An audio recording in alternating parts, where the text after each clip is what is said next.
as we get started. Firstly, I'd like to ask you to mute yourself.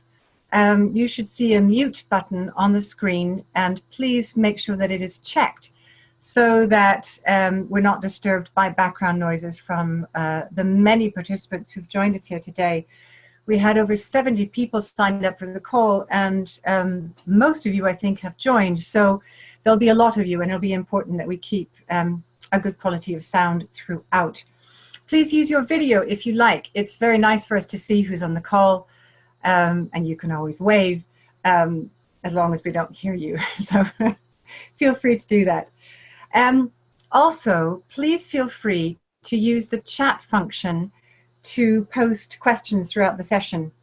You can either send them to everyone so that everyone on the webinar can see them, or you can send them just to my colleague Elizabeth Rich, who will be collating your comments and questions so that at the end we will be able to answer some of the questions that have emerged. And if you need any help finding the chat button on your screen, depending on how you've got a layout, you can put a note into Elizabeth and she can tell you where to find it. A final point, we will be recording this webinar.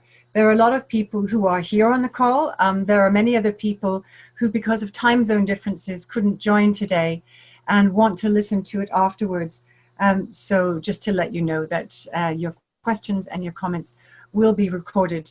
We did in fact have a few email messages this morning from folks down under in Australia who said, we want to join, and they were very disappointed when they realized that it was going to be during their sleeping hours.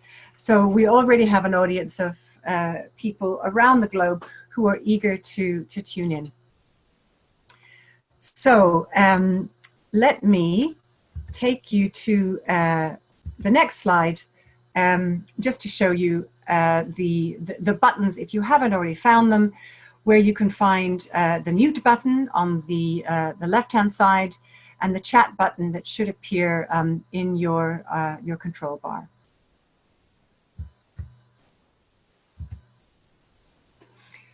Our objectives for the next hour are to firstly introduce you to the CottonUP Guide, but more broadly, the purpose behind that is to equip you with an understanding of how the guide was developed and how it can help you and your organization fast-track your sustainable cotton sourcing. One of the reasons that we produced this guide was that through our many conversations with brands and retailers who had done a lot of work over many years to get their strategy in place, was that cotton sourcing, understanding the options and developing the strategy was a very time-intensive and lengthy and therefore expensive business. And so our purpose through this collaborative initiative was to make it easier and faster. And we also want to give you a taste of what the guide has in terms of contents, and to maybe just gauge and also whet your appetite to have some perhaps more individual sessions, which we hope to be developing in 2019. But our aim is for you to come away with a sense of how you can use this resource to answer your questions and to move your organization forward. What we'll be doing over the next hour is, firstly, we'll hear from Holly Brown of Made By, who's going to be talking about the challenges for cotton that are associated with conventional cotton production and what the benefits of sourcing more sustainable cotton can bring. These are covered in quite a bit of detail in the guide, but because it underlines all the different aspects of sustainable cotton and the different options across the different standards and codes to choose from, we want to do a bit of a deeper dive in it here. And then I will take you through the CottonUP Guide to give you a preview of what you can find there. Of course, it's quite an extensive site, so we're not going to cover everything, but I'll give you a sense of what there is and where to look for it, and what the steps to sustainable sourcing cotton are that the guide can help you with, and some of the other resources you can turn to. We'll have time at the end for a Q&A, so please do post your questions on the chat, either during the session or at the end, and we'll do our best to answer them. So you have two of us facilitating on the webinar today. You've heard a bit from me, Charlene Collison, working with Forum for the Future, where I lead our challenge lab of work that focuses across a number of value chains. But in particular, we have a project called Cotton 2040, which has brought this webinar and the guide to you today. And you'll also be hearing from Holly Brown, who is the head of Sustainable Product and Story at Made By. And in a minute, I'm going to hand over to Holly, and she will introduce herself and tell her a little bit more about what she is. Actually, Holly, maybe now is a good moment to do that. Shall I hand over to you and you can say a little bit about yourself? Sure, no worries. Hello, everybody. Made By are a small not-for-profit with a mission to make sustainable fashion common practice. They've worked with many brands and retailers to assist with the sourcing of more sustainable fibres. And we've been part of the Cotton 2040 programme and have worked with Forum to help add some of the sections to the CottonUP guide. I've been working for Made By for a year as the head of Sustainable Product and Story. And previous to this, I worked for both Thomas Pink and Ted Baker, so working on sustainability and compliance within those brands and actually sourcing sustainable fibres, including a lot of sustainable cotton. So I'm definitely aware of both the challenges and the complexities of the subject. Thank you, Holly.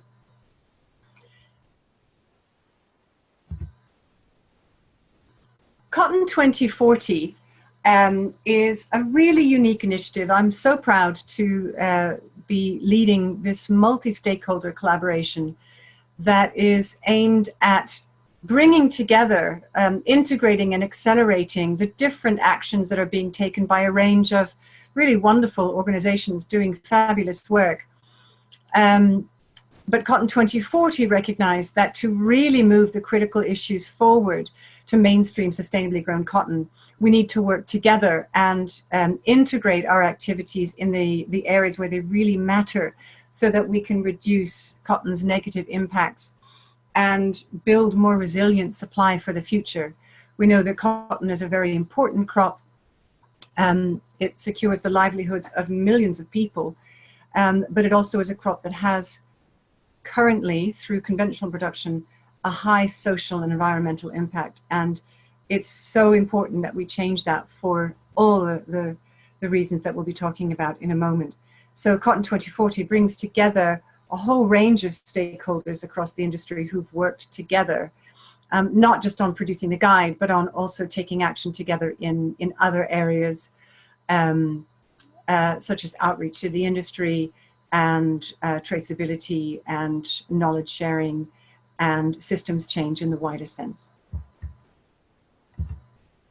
These are some of the partners who are involved in Cotton 2040.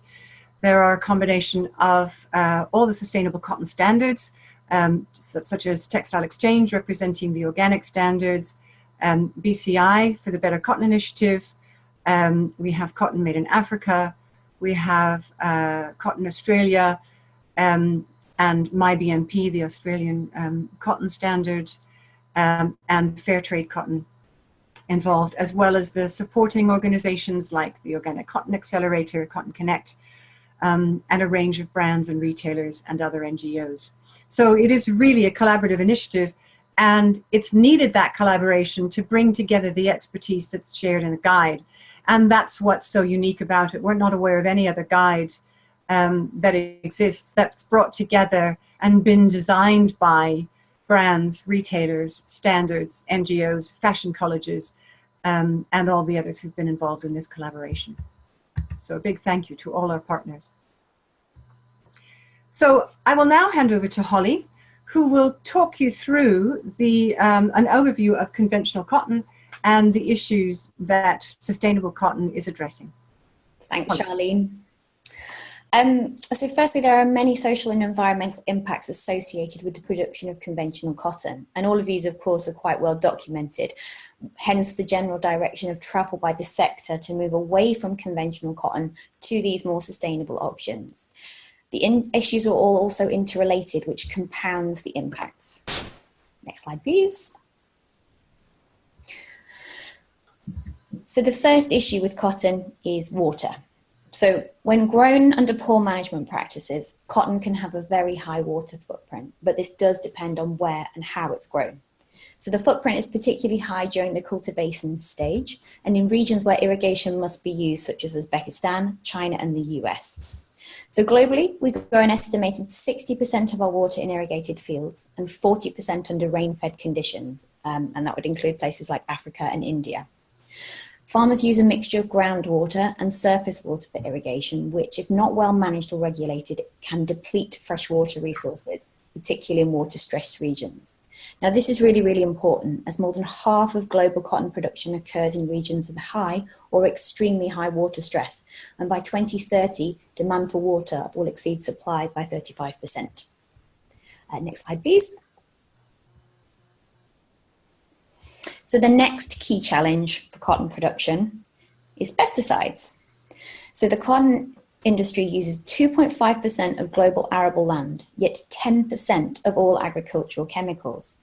And this is a huge imbalance, and it's due to many factors, but the education levels of farmers is a key one. These large quantities of synthetic pesticides, insecticides, and fertilizers contribute to biodiversity loss, to soil erosion, and they also can really, really impact on farmers and workers' health. Furthermore, the making of these chemicals also contributes to greenhouse gas emissions, which of course then contributes to climate change. And then this compounds the issue because these further problems due to climate change are going to really, really impact the quantity and the quality of cotton that can be grown.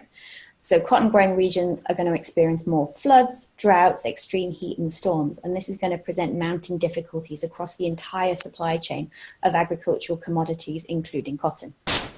Next slide, please, Charlene. The other key challenge to mention is soil. So like other crops, cotton can lead to land clearing, to soil erosion, and also to contamination, and loss of soil biodiversity. So this loss can result in declines in productivity, and then declines in productivity can also result in declined incomes for farmers, which is a huge issue. Genetically modified or GMO seeds are also now widely used in some cotton growing regions, and it's safe to say that the long-term impacts of these seeds is unknown environmentally speaking. However, the social impact is more widely documented. So for example, a massive proportion of India's cotton seed is now controlled by Monsanto. Their royalty extraction and the high cost of seeds and chemicals have created a debt trap for farmers in India. And according to the Government of India data, nearly 75% of rural debt is due to purchase inputs of these types of products, which is a really shocking statistic and led to both farmer suicides and also the ban in certain regions in India of GMO crops. What's worse is that these GMO seeds are also failing to control pests and weeds and have instead led to the emergence of super pests and super weeds that just can't be controlled, which of course really, really impacts those farmers who grow those products. Next slide, please, Charlene. So there are not only environmental challenges, but some key social issues too. So firstly, that the low incomes of smallholder farmers. So 60% of cotton is produced by smallholder farmers in developing countries, and these are some of the poorest and most vulnerable in the world. Many of these farmers live below the poverty line, and they earn less than they need to meet their basic needs. High levels of debt, in part due to high input costs, as we covered on the previous slide, and also market factors can perpetuate this cycle.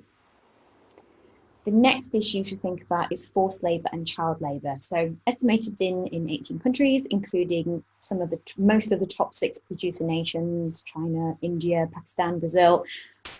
This is going on across the cotton industry. Poor social conditions also exist in certain entire growing regions, for example, Uzbekistan. The situation there is well documented and has led to sector-wide commitments by brands and retailers not to use Uzbekistan cotton. But yet Uzbekistan cotton is still massively prevalent within our supply chains. Encouragingly, there has been recent improvements in labour rights, but more progress does need to be made, and we as an industry need to do more to stop this kind of abuse. In 2018, the US banned import of cotton from Turkmenistan as well, due to this same reasons, this state-enforced slave labour that's occurring. The final problem is price volatility and market uncertainty. Cotton, due to all these problems, is becoming an increasingly unattractive crop for farmers to actually grow. And therefore, there are going to be issues with the security of our future supply of cotton. It's also susceptible to notable price fluctuations. So the price of cotton can be volatile, which is due to a range of factors such as national regulation, stockpiling, and also things like government subsidies for farmers. So this, combined with other factors, creates a really, really uncertain market for farmers, which can make cotton a less attractive crop to grow. With the world population set to rise to 9 billion by 2030, the increased demand for food, for water, and for energy is going to challenge the feasibility of many crops, including cotton. And demand for food could rise by 40%, water, as previously mentioned, by 35%, and energy to 50% or more. And this increases the pressure to convert land use from fibers, such as cotton production, to food and also to fuel. Next slide, please, Charlene. So now on to the good news. You can help to make a difference to some of these challenges by sourcing more sustainable cotton, as many brands are choosing to do. But in order to source it, you need to have a plan. And that's where the CottonUP Guide comes in. We really wanted the CottonUP Guide to be something that would help you gain understanding of cotton and the challenges, and also help you start on your journey towards having this plan for sourcing more sustainable cotton. So we're going to cover a couple of key points today, though, to set you in the right direction. So firstly, sustainable cotton is split into two clear categories. You need to know which type you want to source, or whether you're happy with a mix, which would be our recommended approach. Each category aims to address the challenges of conventional cotton in various ways and to varying degrees. So the first one that we're going to look at is quality-specific cotton. So this is cotton that's defined as that is traced all the way through the supply chain. So something like organic cotton, for example. You have to be able to trace the cotton all the way from the farm to the end product. So this is also bought in a very simple manner. So buyers tend to choose a quality that aligns with their product specification and then purchase this directly from the existing supply chain for this quality. Using it is also easy, as it has to be segregated from conventional cotton throughout the entire supply chain. So at every stage in the supply chain, you segregate this type of cotton from all other cottons so that you are sure that at the end of the supply chain, you end up with an a quality specific cotton in your product, for example, organic. There is certification involved in this, and it does require due diligence, and therefore it's important to obtain certification for the cotton. So scope certificates will confirm that each unit is approved to be able to sell the fibers, and then transaction certificates need to go with the cotton through its supply chain journey, ending up with a certificate from the mill to the CMT facility who's producing the garment for you. Next slide, please.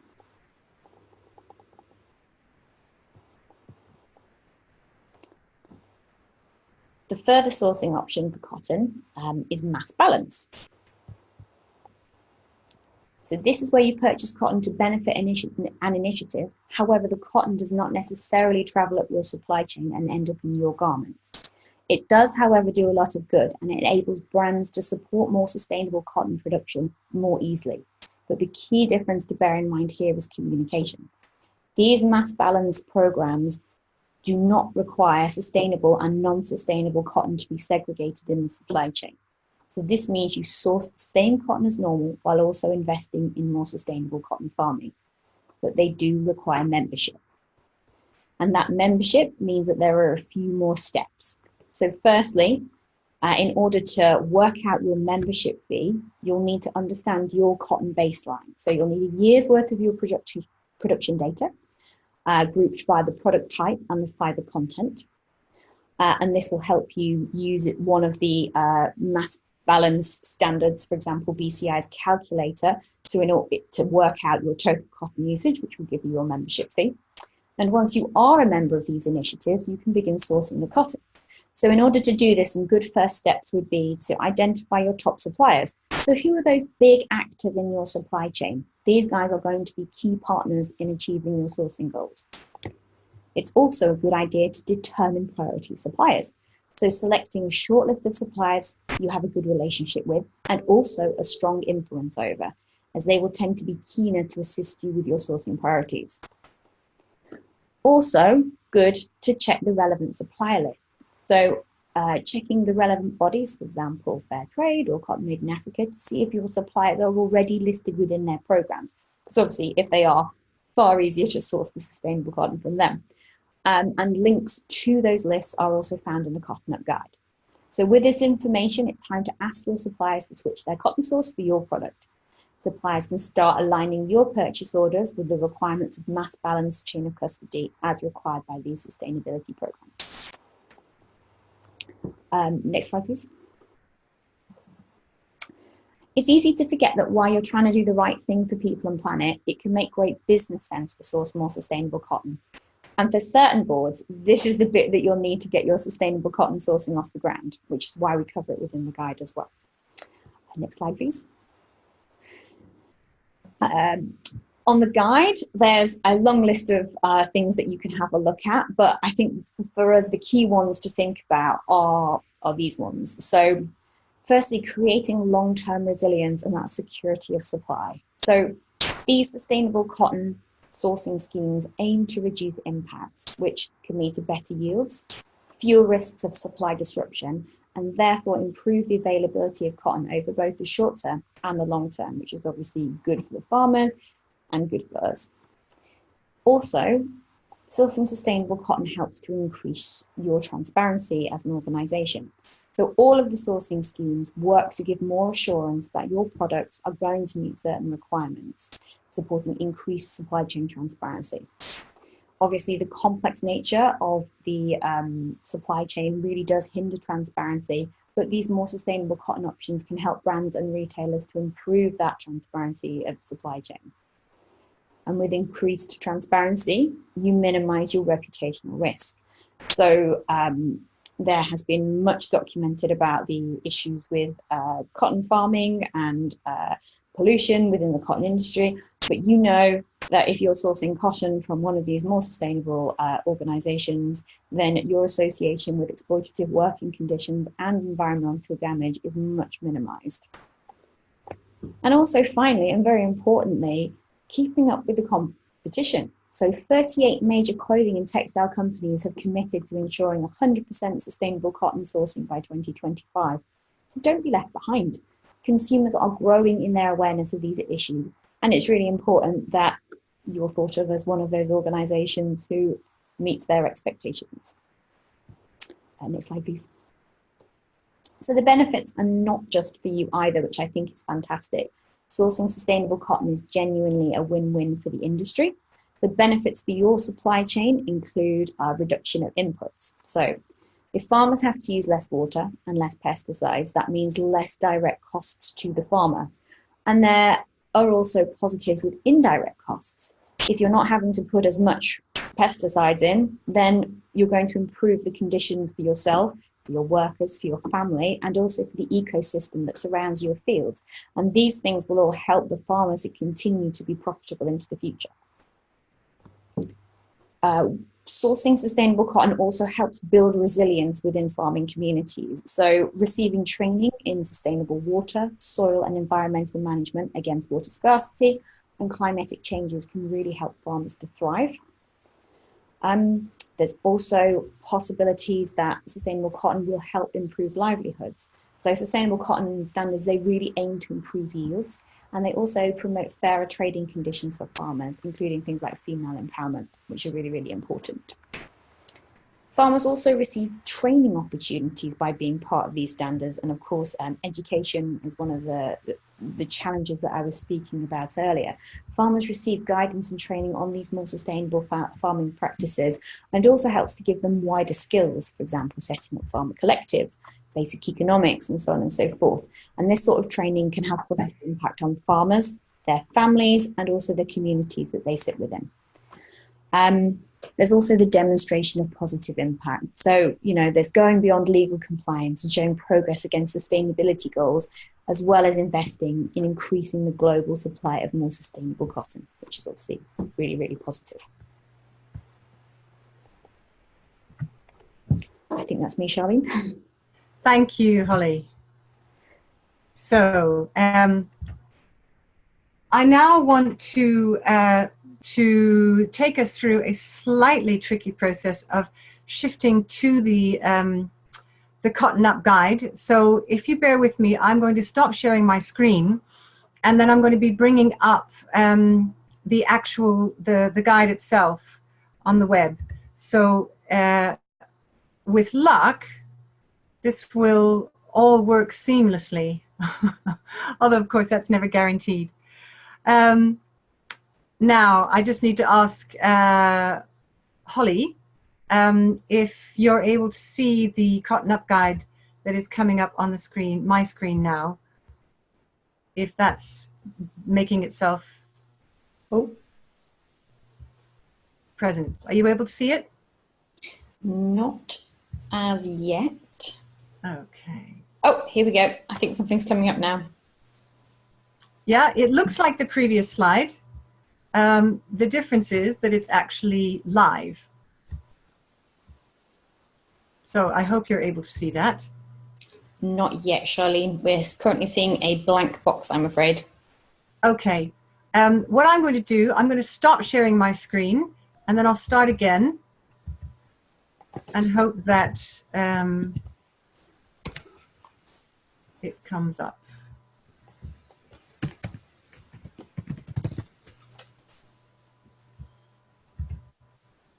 It's well worth the wait. So here we go again. Perfect. It's working. Okay, great. So this is the excitement of going live. This is the actual CottonUP guide. And you can see that there are 4 main categories to the guide shown in these boxes down at the bottom. And these are broad buckets that we've put an awful lot of content in. The first is why source sustainable cotton. So this gives an overview of the business case for sourcing sustainable cotton, the benefits that your organization can gain through sourcing sustainable cotton, both economic and also the benefits to the environment. It includes the supporting data that the partners in our brands and retailers that are part of Cotton 2040 have told us that their senior management team need to answer. So we've collectively created a whole set of information that helps you understand why sustainable cotton sourcing is so important and the difference that it can make. Then in the second bucket, you'll see your sourcing options. And here we outline the different options for sourcing sustainable cotton, focusing firstly on the standards, and we'll take a look at those in a moment, and then also other options such as codes and other programs that have a very strong focus on sustainability. So it's really a shopping list that you can look at, and then with your company's specific objectives in mind, you can go through those different standards and codes and options and work out what mix of them is right for you. Then the third bucket, how to source sustainable cotton, will give you support on just the practicalities of working out your strategy and then how to start working with suppliers.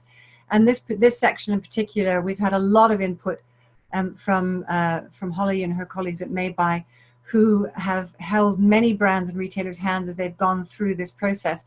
And so they've put a lot of their expertise in that how to source section. And then finally, we have a bucket in practice, which is a set of case studies from different brands that have shared their journey of their joys and their mistakes that they've made along the way. Also a list of further resources and other organizations that can give you some support. So I'm going to talk you through the different sections very briefly and hope that the connection stays. So this will be a bit of a live demo to show you what you can look for and how to get the most out of it. So we started here at the home page. There's also a navigation bar here along the side, which shows you some of the breakdowns in more detail. So taking you first to the first section, Cotton at a Glance. This section talks about why cotton? Why cotton in the first place? Because of course it's a question that people often ask. If there's so many problems with cotton, why not shift to another fiber that has a lower environmental and social footprint? But of course, when cotton is grown sustainably, it can be a very positive crop, and it can support many, many millions of lives and livelihoods, and it can make a much lower impact on the environment. So we've given a section just really making the case for cotton because it is a fabulous crop, and our aim is to make it resilient and durable for the next generation. Then the next section is that I'd like to take you to is the business case for sustainable cotton. Now, well, the site has its own idea. It wants to show you the challenges for cotton, and this is the section that Holly has just talked us through. So it sets out some of the common challenges for unsustainable cotton growing system. So if you want some more detail about water quality and related issues, then you can click on this box and you can see it expands to give some of the key arguments and supporting evidence for water in cotton growing. And again, for most of the issues and a few more that Holly has spoken about just now, you can get some more information there. So that will help anyone who wants to understand the issues around cotton a little bit better, a lot better actually. Secondly, I want to highlight the business case for sustainable cotton that I really encourage you to go through in more detail. Although it looks quite compact, this was developed over many conversations with a number of stakeholders and partners, and it includes all sorts of different areas around how sourcing sustainable cotton can contribute to your business as opposed to the environmental and social case. So for example, just to click on one of these boxes, there's a section on the importance of sustainable cotton for maintaining and building investor interest, and really setting out how investors who are increasingly guided by the environmental, social, and governance, or ESG performance of companies that they invest in, are setting and asking for more and more indicators to help them get a sense of how their companies or prospective investment companies might be performing. So this will give you a summary of those issues, and then in the list at the back, we'll give you some sources to go to for some more information. So this is a really important set of guidelines for, particularly for senior management teams who are looking to make that decision around sustainable cotton sourcing and the direction their company will go in. Secondly, I would like to take you to your sourcing options. There are a lot of sections in here which I won't take us through because it would take too much time, but I would like to show the this section on the different sourcing options and considerations for the different standards that are included in this guide. There is another section, as you can see, for not just the standards, but other programs and codes. But here I'm just showing you the standards. And you can see that we have the standards BCI, Cotton Made in Africa, Fair Trade, MyBNP, that's the Australian standard, and the organic production standard listed in this matrix.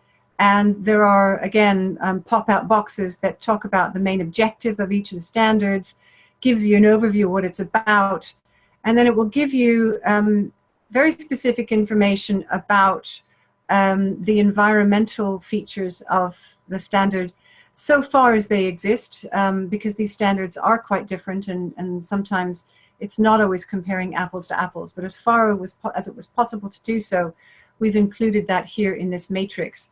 So, you know, you might click on, let's see, let's look at the land and soil button, and you can see there are elements of soil fertility, biodiversity, and eutrophication, and some descriptions about how each standard approaches those different issues. So this is the nuts and bolts. It's really the bowels of the guide. And we've just had some feedback from brands and retailers who had worked on something like this before the guide existed, and they spent months and months gathering that information. So, you know, that alone is quite a time saver to have that at your disposal.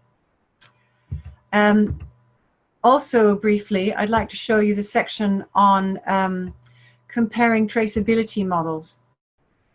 This is what Holly has just described to you, and as it is quite complex, and if a sourcing team has not had to work with the different cotton traceability models before, it can be really helpful just to have each one set out here. So here we've got identity preservation listed, and just showing some of the different attitudes of the standards, you know, their position on identity preservation, what they offer, and some of the different examples of the traceability models that are used by the different sustainability standards.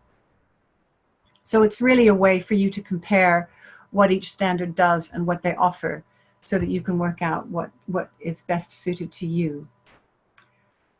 And then lastly, I want to show something from the how to source section. There is a section on working with suppliers, for example, again, which was contributed by Made By. It's taking just a moment to load, but here we have a whole set of questions that you can start to work with your suppliers to help you get started, things that can help you along the way to look at how you really work this through your supply chain, some aspects of communication and so on. And again, there are more resources which are included in the final section of the guide. And then finally, we're going to go to the in-practice session, which is really important because we know that it's not just important to have information, but to also learn from others' experience.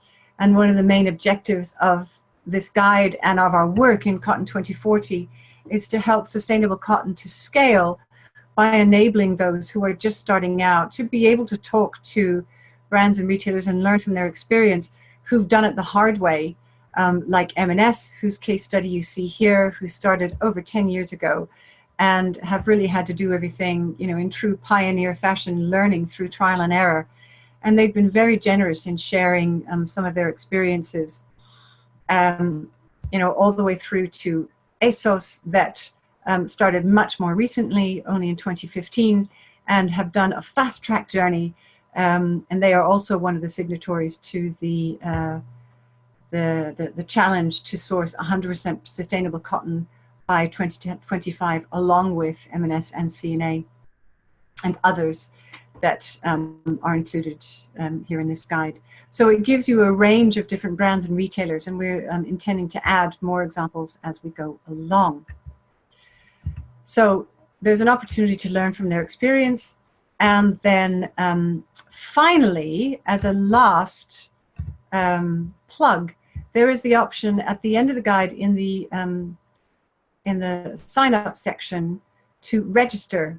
So you see where there's this button saying stay connected, stay informed. If you fill this out and give us your email and register, that then gives us permission to send you information about other events that are taking place, that are being offered, not only by Cotton 2040 as a collective, but by the different standards and partners who are always running programs and webinars and educational events that you can be informed about by registering with us. So please do, and it will help us give you a set of resources and also find out what you might want more of as we move further along. So that brings me to the end of the guide. I'm going to stop sharing the guide now. So I'm going to exit out of this, and bear with me while I move back to our slide deck. So pardon me for taking you out of this. And in a moment you should see the slide come up, which will be the last slide that I'll share, and will lead us into the Q&A. where we want to give you time to ask questions. And this is a set of 6 steps that we created, again, with our different partners to understand the different stages that a brand or retailer needs to go through in their cotton sourcing journey. Of course, there are many, many mini steps along the way, but this is a broad set of the stages that they've all gone through and how we can help through the guide with this. So the first step that you'll see on the left is understanding the importance and the benefits of sustainable cotton sourcing. And I can promise you, compiling that case and collecting all the different data and finding the most up-to-date data and making sure that this was a definitive set of facts and figures and a strong evidence base was quite a job, because there is quite a lot of old and outdated and sometimes not quite, I would say, correct information out there. And what we've aimed to do in the CottonUP Guide is support you with this first step so that you can understand the benefits of sourcing, and also steps 2, 4, and 5, where you can learn from other brands and retailers through the case study, know who the brands are that are really leading the way. You can explore the different sourcing options that are available to you that have a sustainability focus, although they vary in their range of what they feature. But then using that information to create a strategy and set targets that reflect your own organization's goals and objectives and situation. So the guide can help with steps 1, 2, 4, and 5. And I'd just like to emphasize that the whole guide draws on the knowledge and experience of all the different partners involved, the brands and the retailers, as well as the standards. So that the standards for step 4 have given very in-depth information. It's all been verified and provided by them, so you can be assured that it's correct. And of course, the next step would be to contact the individual cotton standards and find out how they can help you. And that's really our aim with the guide, for you to have a look at it and then say, we're going to use this guide to identify those standards that we want to get in touch with, and then they can build the conversation with you. And then finally, with step 5, it includes, although I didn't show it to you, a set of downloadable materials such as a draft strategy and guidance on how to overcome some common barriers and so on.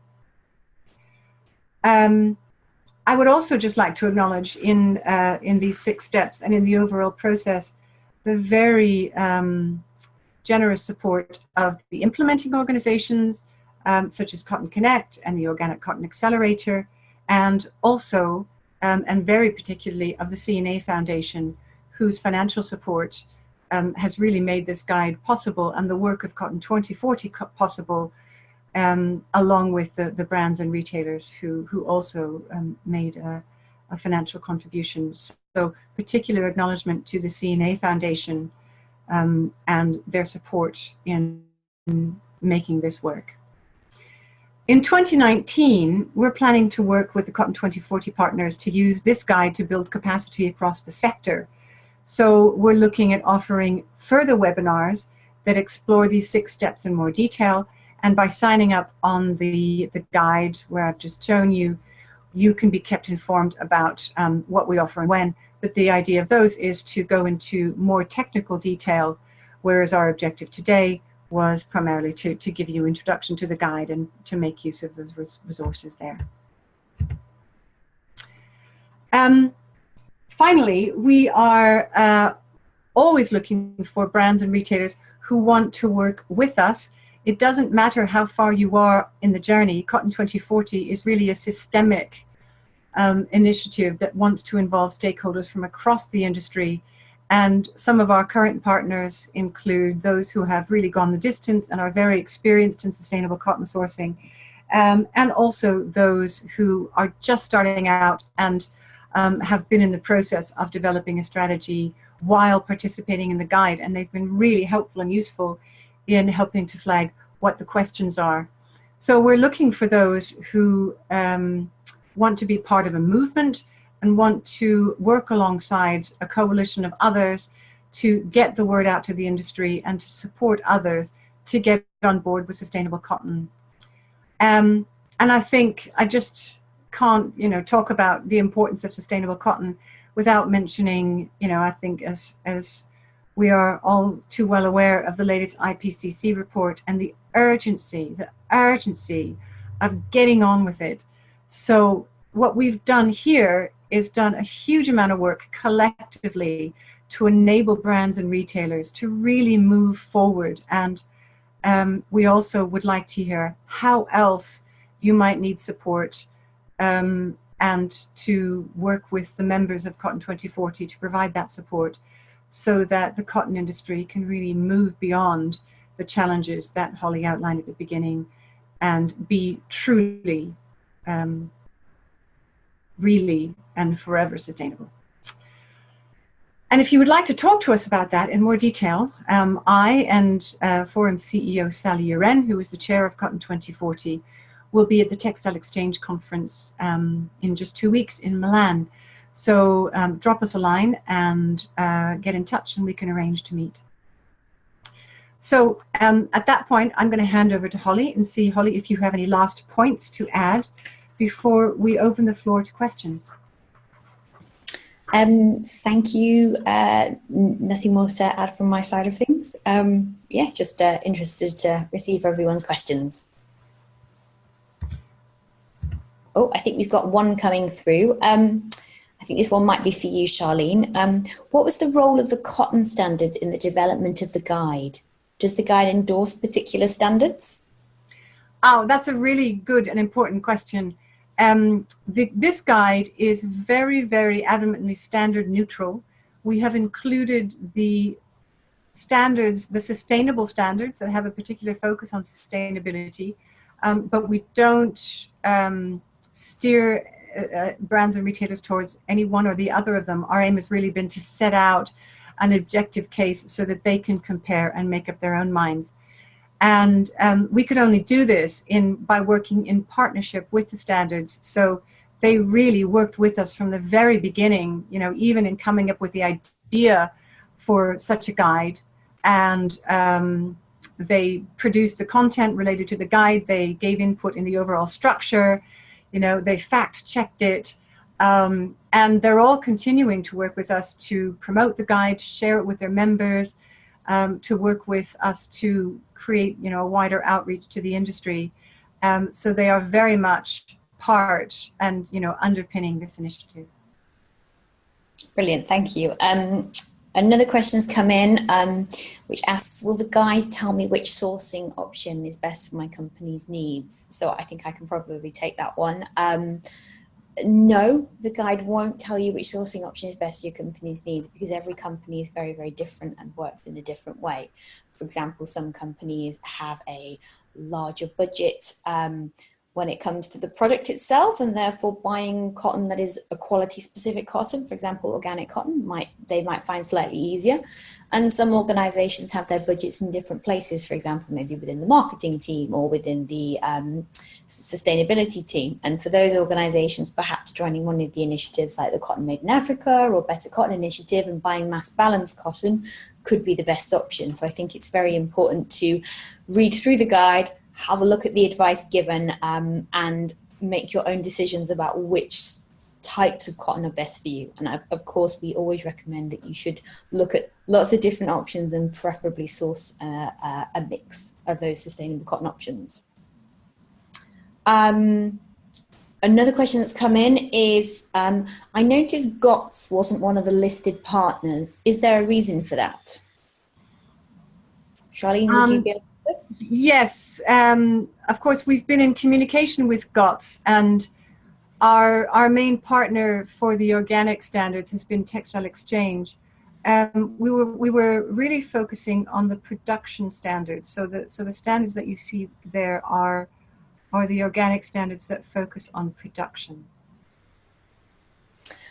This is another sort of related question, but I think I can take this one. So with the importance of the rest of the supply chain after the farm gate, what role is there for high environmental and social standards during the processing of the fibre? Obviously, this is related to GOT. So the Global Organic Textile Standards is a whole value chain standard based on the use of organic cotton. So of course, I think the guide is primarily set up to help people focus on that first step of the journey. And obviously the first step of the journey is to start sourcing sustainable cotton.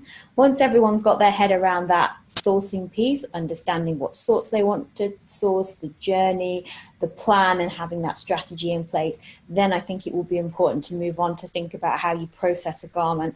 And of course, that is where GOTS does excel itself, by having these very, very high standards which go all the way up through the supply chain to a product. So I think that's take one step at a time is my advice to our participants on the call. Thanks, Holly. And that also gives a fuller answer to the previous question. Thank you. So another question, does CottonUP plan to think about the whole supply chain and thus consider the role of GOTS? I think, again, that would probably be a similar answer. So to start with, the CottonUP Guide has primarily been created to help people understand the challenges with conventional cotton, the benefits of sourcing more sustainable cotton, and how to actually do that process. And I think, obviously, maybe with time, it could be something, but I think for now, CottonUP is restricted to that first stage. Am I right, Charlene? Yes, that's right. And we are aware there are other elements that in time we may include. There are other standards that in time we may include as they increase their sustainability focus. Sometimes people ask us about recycled cotton because there isn't as yet a section on recycled. And again, that's because we wanted to focus on the production of cotton. But recycled cotton is, increasingly making its presence felt in the industry, and our intention for the next phase of work will be to include a section on recycled cotton in the guide.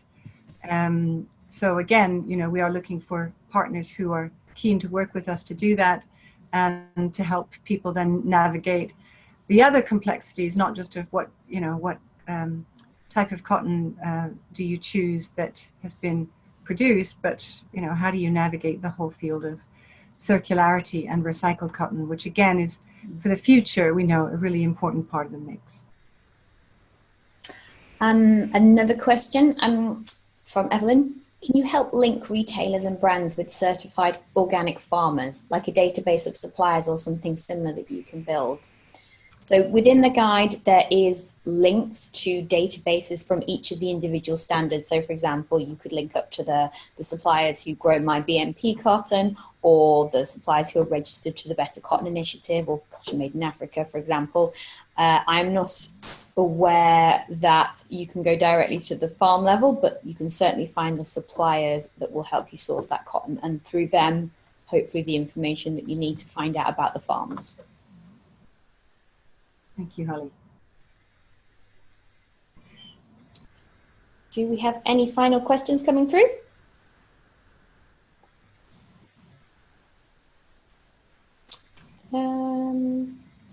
No, I think that seems like we might have rounded off today's session. Okay, well, that will enable us to finish well on time. I'd like to thank you, Holly, for sharing your expertise today. We're very aware that even, cotton is just one fiber in the mix of many brands and retailers.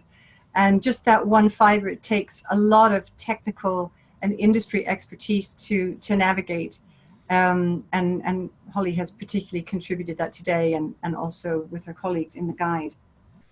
And I'd also just like to thank all the different partners in Cotton 2040 who have really been fantastic to work with, and without which we couldn't have produced this guide.